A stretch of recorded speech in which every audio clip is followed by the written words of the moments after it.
तर ठाण्यामध्ये प्रभाग क्रमांक 13 मध्ये ईव्हीएम घेऊन जाण्यावरून वाद झाला। उमेदवार आणि पोलिसांना न सांगताच ईव्हीएम नेत असल्यामुळे गोंधळ निर्माण झाला। अपक्ष आणि इतर उमेदवारांनी निवडणूक अधिकाऱ्यांना याबद्दल जाब विचारला। पोलिसांनी संबंधित ईव्हीएम पुन्हा मतदान केंद्रामध्ये आणले।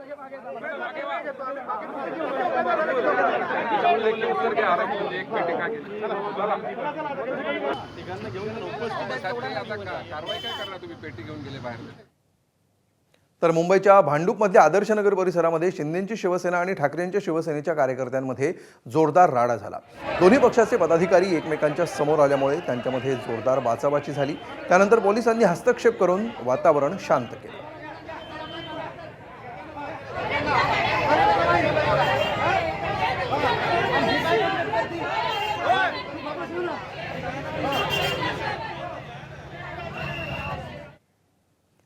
तर पनवेलच्या प्रभाग क्रमांक 19 मध्ये भाजप आणि मवियाच्या कार्यकर्त्यांमध्ये जोरदार वाद झाल्याचं चित्र दिसलं।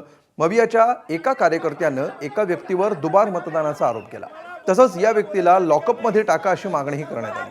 पनवेलच्या गुजराती शाळा मतदान केंद्रावर हा गोंधळ झाला। अखेर पोलिसांनी हस्तक्षेप करत परिस्थिती नियंत्रणात आणली।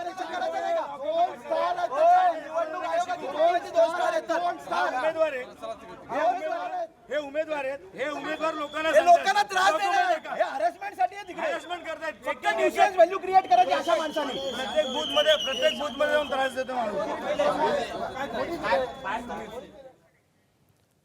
तर मतदानाची वेळ संपल्यानंतरही राज्यभरातील अनेक मतदान केंद्रांवर मतदारांची मोठी गर्दी असल्याचं चित्र आहे। त्यामुळे अनेक ठिकाणी गोंधळ झालाय। छत्रपती संभाजीनगर, नाशिक, इचलकरंजी आणि सोलापूरसह इतर ठिकाणी गोंधळ झाला। मालेगावमध्ये मतदान केंद्रामध्ये प्रवेश मिळवण्यासाठी नागरिकांनी अधिकाऱ्यांशी हुज्जत घातली। तर इचलकरंजीमध्ये मतदानाची वेळ संपत असताना 2 उमेदवारांमध्ये हाणामारी झाली। तिकडे सोलापूरच्या किडवाई चौक परिसरामध्ये 2 गटात हाणामारी झाली। त्यामुळे पोलीस आयुक्तांना रस्त्यावर उतरावं लागलं। तर संभाजीनगरमधील मतदान केंद्रावर देखील मोठा गोंधळ झाल्याचं पाहायला मिळालं।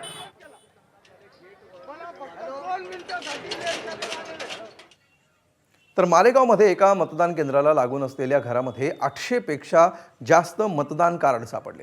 हे मतदान कार्ड बोगस असल्याचा संशय आल्यावर प्रशासन जागं झालं आणि सर्व मतदान कार्ड जप्त करण्यात आले। या संदर्भात आता पुढची चौकशी देखील सुरू करण्यात आली।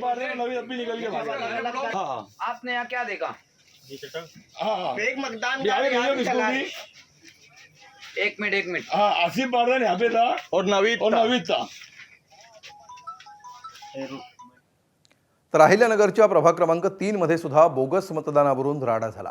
प्रभाग क्रमांक 3 मधील आनंद विद्यालय मतदान केंद्रावर ही घटना घडली। शिवसेनेचे उमेदवार चंद्रकांत शेळकेंनी बोगस मतदारांना रंगेहात पकडल्याचा दावा केला।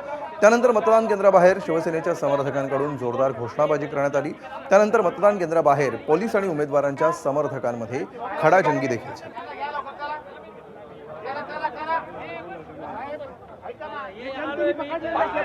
सगळं पोलिसांना दाखवलंय, निवडणूक अधिकाऱ्यांना आरवलं आणि सर्वांना दाखवलंय। मात्र संबंधित 2 लोक फक्त तिथून बाहेर घेऊन गेलेत। कुठली कारवाई नाही, याचा रेकॉर्ड नाही, कुठला पंचनामा नाही। इतकं बोगस 400 500 मतदान जर बोगस होणार असेल, आमच्या उमेदवारांनी, शिवसेनेच्या उमेदवारांनी ते रेड हँड पकडले आणि याचं सगळं व्हिडिओ शूटिंग आहे।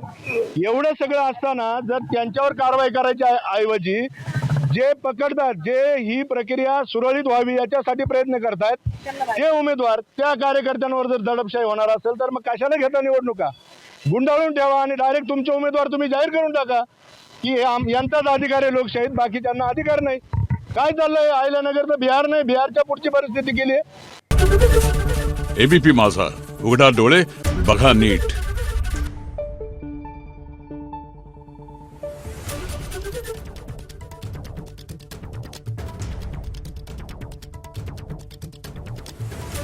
Thank you.